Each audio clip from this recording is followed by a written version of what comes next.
찬송 425장 함께 하시겠습니다. 425장입니다.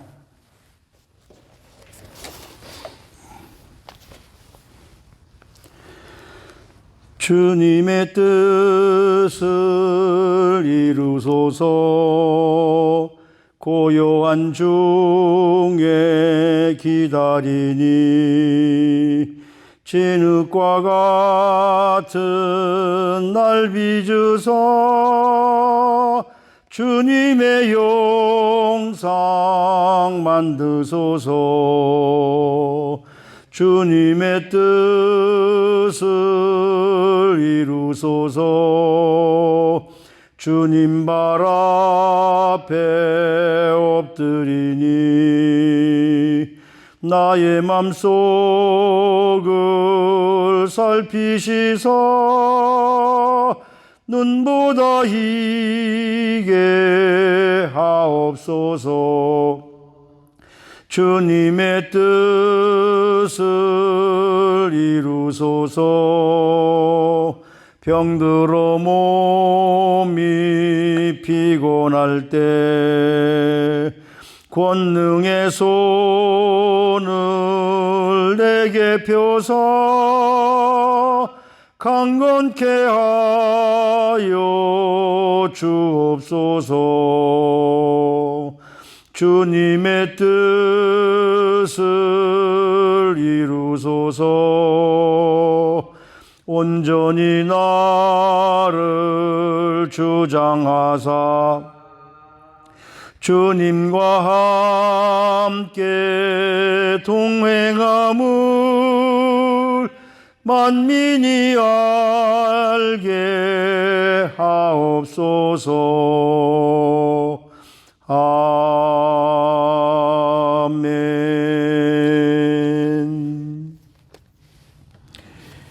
오늘은 출애굽기 22장입니다. 22장 16절 말씀부터 마지막 절 31절 말씀까지 함께 봉독하시겠습니다.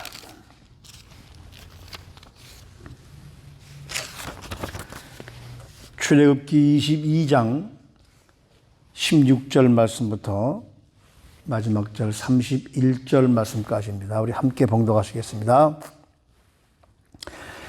사람이 약혼하지 아니한 처녀를 꿰어 동침하였으면 납폐금을 주고 아내로 삼을 것이요, 만일 처녀의 아버지가 딸을 그에게 주기를 거절하면 그는 처녀에게 납폐금으로 돈을 낼지라. 너는 무당을 살려두지 말라. 짐승과 행음하는 자는 반드시 죽일지니라. 여호와 외에 다른 신을 제사를 드리는 자는 멸할지니라. 너는 이방 나그네를 압제하지 말며 그들을 향해 하지 말며 그들을 학대하지 말라. 너희도 애굽 땅에서 나그네였었습니다. 너는 과부나 고아를 해롭게 하지 말라. 내가 만일 그들을 해롭게 함으로 그들이 내게 부르짖으면 내가 반드시 그 부르짖음을 들으리라. 나의 노가 맹렬함으로 내가 칼로 너희를 죽이리니 너희 아내는 과부가 되고 너희 자녀는 고아가 되리라. 내가 만일 너와 함께한 내 백성 중에서 가난한 자에게 돈을 꾸어주면 너는 그에게 채권자같이 하지 말며 이자를 받지 말 것이며, 내가 만일 이웃의 옷을 전당 잡거든 해가 지기 전에 그에게 돌려보내라. 그것이 유일한 옷이라. 그것이 그의 알몸을 가릴 옷인즉 그가 무엇을 입고 자겠느냐. 그가 내게 부르짖으면 내가 들으리니 나는 자비로운 자임이니라. 너는 재판장을 모독하지 말며 백성의 지도자를 저주하지 말지니라. 너는 내가 추수한 것과 내가 짜낸 즙을 바치기를 더디하지 말지며 내 처음 난 아들을 내게 줄지며 내 소와 양도 그와 같이 하되 이래 동안 어미와 함께 있게 하다가 여드레 만에 내게 줄지니라. 너희는 내게 거룩한 사람이 될지니 들에서 짐승에게 찢긴 동물의 고기를 먹지 말고 그것을 개에게 던질지니라. 아멘.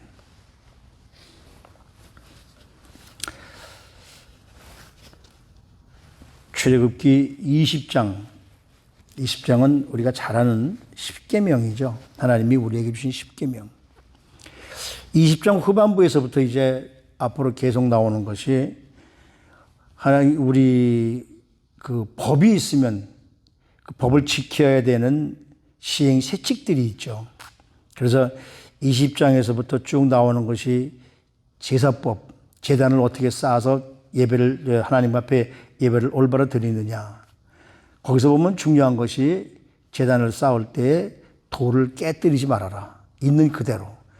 저와 여러분들이 하나님 앞에 나올 때에 다듬지 말고 있는 그대로 나오기를 하나님은 원하시죠.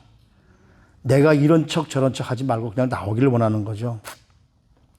그리고 종들을 어떻게 대할 것인가, 그리고 이 세상에 살면서 폭행을 어떻게 할 것인가. 그래서 오늘 22장을 보면 우리가 지난주에도 함께 우리 이 목사님과 함께 하셨겠지만은 배상법에 대해서 나오는 겁니다. 도적질을 했으면 그때나 지금이나 정직하지 못한 사람들이 많이 살았던 것 같아요. 남의 물건을 훔치는 사람들, 도적질하는 사람들. 그렇기 때문에 우리 그리스도인들이 바로 신뢰를 얻어야 세상 사람들에게 모범을 보여주고 삶을 보여주면서 이 땅을 어떻게 정화시켜 나갈 것인가. 그러면서 하나님이 도적질을 했으면 그거에 갚되 그냥 갚는 것이 아니라 5배를 갚아라 그래요. 예수님이 삭개오를 만나고 삭개오에게도 그런 말씀을 하셨죠. 정말 그래서 우리 그리스도인들이 어떻게 사는 것이 정결하게 사는 것인가, 성결하게 사는 것인가.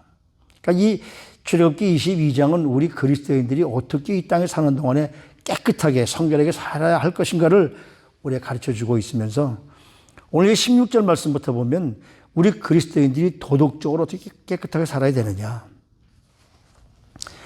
하나님의 공동체, 즉 이 교회는 약한 자는 있어도 우상 숭배자는 있어서는 안 된다는 거죠.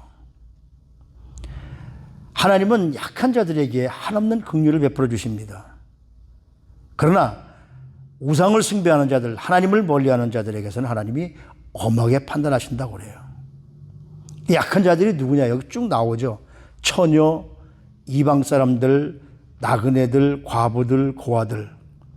이런 사람들은 특별히 하나님께로부터 보호받는 사람들입니다. 왜냐하면 보호받을 일이 없기 때문에. 특히 오늘 우리가 읽은 본문 말씀 제일 처음에 나오는 처녀가 어떤 사람에게 꿰어서 그 강간을 당하거나 성적으로 이런 문란한 일을 당했을 때에 어떻게 해야 될 것인가에 대해서 나오죠. 왜 그러느냐 하면 하나님은 약한 자들이 억압받는 것을 그들이 기도하면 하나님은 그 기도를 반드시 들어주신다고 그래요. 근데 왜 여기서 처녀가 나오느냐 하면 지금은 뭐 남녀 이 구별이 없이 신장됐지만은 이 당시만 해도 여자는 굉장히 약한 사람치고 뭐 보상받을 수 있는 방법이 없어요. 그래서 남자들이 이런 일을 당하게 되면 모든 책임이 남자에 있다고 말하는 겁니다. 우리가 살고 있는 미국은 뭐 그렇지만 우리 대한민국도 몇 년 전까지만 해도 혼인 빙자 간음죄가 있어가지고 이 남자들을 처벌했었는데 그 자체가 여성을 비하하는 것이라 그래가지고 그 법을 없애버리고 말았죠. 그러면 결혼하지 않은 여인들이 이런 그 일을 당했을 때에 어떻게 보호를 받아야 될까? 이미 이 출애굽 시대에도 다시 말하면 예수님이 오시기 벌써 한참 전에 한 2000년 전에도 이미 이런 일들이 비일비재하게 일어났던 거예요. 우리가 신명기서 22장에 보면 남녀가 부정한 일을 저질렀을 때 이건 이 일과 다른 겁니다. 이것은 처녀를 그 남자가 장가가 아직 결혼하지 아니하는 남녀가 이런 일을 당했을 때 여기서 말하는 이 처녀라는 이야기는 우리 그 나이를 말하면 15, 16세 전을 얘기하는 겁니다. 대부분 그때 되면 결혼을 했으니까. 그러니까 무슨 힘이 있겠어요. 그러니까 누구에게도 보호받을 수 없기 때문에 하나님이 그들을 보호하시는 겁니다. 그런데 그 처녀에게 여기 보니까 뭐라는 납폐금을 주고 이것을 그 옛날 요거보다 먼저 성경인 그 개정개혁이 아니라 개혁성경에 보면 빙패라고 그랬죠. 뭐냐면 그 이 구약 지금도 유대인들이나 아랍 사람들은 부인을 데리고 오려면 그 부인의 집에 돈을 줘야 됩니다. 아니면은 뭐 양을 주든지. 옛날에 제가 한 1980년대 초에 갔었으니까 벌써 한 40년 됐네요. 그러니까 그때에 제가 리비아에 나가 있을 때 거기 사람들이 얘기 들어보면은 부인을 데리고 오서 처녀를 데리고 오려면 양을 20마리를 줘야 돼요. 그래서 이 가난한 사람들은 결혼도 못하고 그랬었거든요. 그러니까 처녀를 동침했으면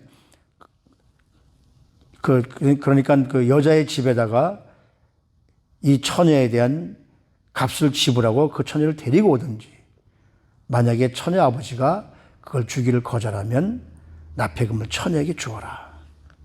그러니까 모든 책임을 남자에게 지게 된다는 것이죠. 왜 그러느냐 하면 하나님께서는 그 억울한 사람들의 간구를 들어주시기 때문에. 여기 보면 그 처녀뿐만이 아니라 과부도 나오고 고아도 나오고 합니다. 그러면서 가장 하나님이 미워하시는 것. 그러니까 어렵고 힘든 사람들을 하나님이 보호하시지만 무당이라든지 하나님을 배반하게 만들고 사람들이 죄를 짓게 만드는 무당이라든지, 그렇지 않으면 여기 짐승과 행음하는 자. 그러니까 이 옛날이나 지금이나 모든 이 좋지 못한 악한 사건들은 지금도 계속 되어오고 있는 거예요. 요즘에 세상이 어떻습니까? 어린아이들을 납치하다가 유아 성애자들도 있고, 여기 짐승과 행음하는 자가 수간이라고 그러죠. 이런 사람들은 하나님이 뭐라고 그랬느냐? 반드시 죽일지니라. 죽이라고 그랬습니다.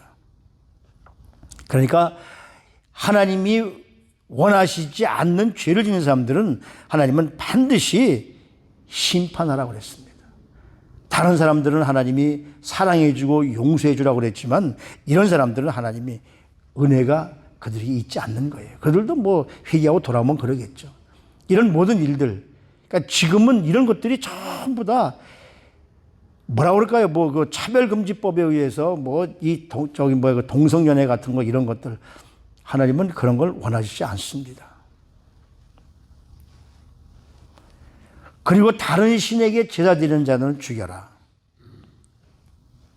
왜냐하면 이런 것들이 하나님의 공동체를 가증하게 만들고 겁나게 만들기 때문인 것이죠. 하나님의 백성은 긍휼히 여길 자와 그리고 제거할 자를 하나님은 분명히 분별해가지고 우리에게 살아가도록 말씀하고 있습니다. 그러면서 이제 28절 이후에 가서 보면 이걸 우리가 잘 봐야 됩니다. 너는 재판장을 모독하지 말며 백성의 지도자를 저주하지 말지니라. 여기서 재판장이란 누굴까요? 여기서 재판장은 물론 우리가 법적으로 보면 judge라는 말도 있지만 우리가 어제 같이 공부했던 8절 말씀에 보면 도둑이 잡히지 아니하면 그 집 주인이 재판장 앞에 가서, 무슨 말씀이냐면 이 재판장은 하나님을 의미하는 겁니다. 그러니까 하나님을 모독하거나, 백성의 지도자가 누굽니까? 이 당시에는 인간이 다스리는 인본주의 사회가 아니라 하나님이 다스리는 신성주의 사회이기 때문에 거기서 백성의 지도자는 누구냐면 하나님을 말씀하는 거예요. 하나님을 모독하거나 하나님을 저주하는 자들은 어떡합니까? 살려두지 말 것이죠. 그들을 향해서 우리가 도와주지 말아야 되는 거죠. 그래서 우리 그리스도인들이 모든 영역에서 뭐라고 그러냐면 거룩한 삶을 살기를 원하십니다. 하나님 앞에 거룩한 삶을 살면 우리가 16절 말씀부터 쭉 이어지는 이러한 일들을 행하지도 않을 것이고, 그래서 맨 마지막 절에 보면 뭐라고 그러냐면 너희는 내게 거룩한 사람이 될지니라. 하나님은 우리에게 언제나 거룩함을 원하세요. 너희는 내게 거룩한 사람이 될지라. 너희는 거룩한 사람이 되라 그러는 하나님의 명령이에요. 영어 성경에 보면 You are to be my holy. You are to be, 이렇게 되라. 하나님 명령하시는 거예요. 우리 그리스도인들이 하나님 앞에 거룩한 삶을 살아야 할 존재들임을 우리는 늘 깨닫고 살아가야 돼요. 때문에 우리는 우리 일상생활에서 우리 행동, 그리고 말하는 것, 심지어는 먹는 것까지, 사도 바울은 그랬잖아요. 먹든지 마시든지 주를 위해서 해라. 우리가 하는 행동은 바로 하나님을 위해서 하는 행동, 거룩한 행동이 되어져야 될 줄로 믿습니다. 왜 그러느냐 하면, 너희는 내 앞에서 거룩한 사람이 되라는 이 말씀은 뭐냐 하면, 하나님을 섬기는 사람들, 하나님의 지도자들은 말도 조심해야 되는데 상스러운 말은 하지 말아야 돼요. 그리고 하나님께 우리가 제물을 드리고 하나님께 예배를 드릴 때에도 무엇을 드릴까가 아니라 무엇을 어떻게 드릴까가 중요하다는 거죠. 예를 들면 우리가 하나님 앞에 헌금을 드릴 때에도 그냥 대충 있는 걸 드리는 것이 아니라 내 가운데 있는 깨끗한 것, 내 가운데 있는 그 더럽히지 않은 것. 그래서 우리가 헌금 드릴 때에도 가능하면 다 꿀꿀깃한 헌돈이 아니라 새 것을 가지고 하나님 앞에 드리지 않습니까? 그러니까 하나님이 우리에게 원하시는 것은 우리의 마음을 원하신다는 것이죠. 드리는 사람들의 마음이 어떤가. 오늘도 이 아침에 하나님 앞에 예배드리러 와서 하나님을 만나기 위해서 여러분들이 하나님께 어떤 자세를 가지고 왔는가. 마지못해서 온 것이 아니라 오늘 하루를 예배를 드리면서 거룩한 모습으로 하나님 앞에 깨끗한 모습으로 살기를 원해서 우리 아침부터 나와서 예배 드립니다. 그렇기 때문에 하나님은 우리의 그런 모습을 원하는 것이죠. 근데 그 앞에 보면, 이거 그 다음이죠. 앞이 아니라, 들에서 짐승에게 찢긴 동물의 고기를 먹지 말고 그것을 개에게 던질지니라 그래요. 이것은 뭐냐면 하나님이 우리 사람과 짐승을 구별하는 겁니다. 짐승을 우리가 잡기, 그 당시에는 사냥을 해서 먹어도, 사냥을 해서 이제 먹게 되는데, 가다 보니까 짐승에게 그 죽은 고기가 남은 것이 있어요. 절대로 먹지 말라는 거죠. 거기에는 물론 그 사람과 짐승을 구별하는 그런 부분도 있지만 하나님이 우리에게 혹시 병 걸릴까봐. 그러니까 하나님은 우리를 위해서 아주 세밀한 부분까지도 우리 사람들을 위해서 신경 쓰고 계시다는 것을 우리는 늘 깨달아야 돼요. 때문에 우리가 하나님 앞에 드릴 것은 뭘까요? 여기 오늘 본문 말씀에서 보면은 그 29절 말씀에 보면, 너는 내가 추수한 것과 내가 짜낸 집을 바치기를 더디하지 말지며 내 처음 난 아들들을 내게 줄지니라. 하나님은 그렇게 첫 것을 많이 원하세요. 첫 것이 참 귀하지 않습니까? 이런 모든 규정들이, 16절부터 나오는 모든 규정들이 뭐냐면 결과적으로 보면 우리 그리스도인들이 거룩한 삶을 살기를 하나님이 원하시는 겁니다.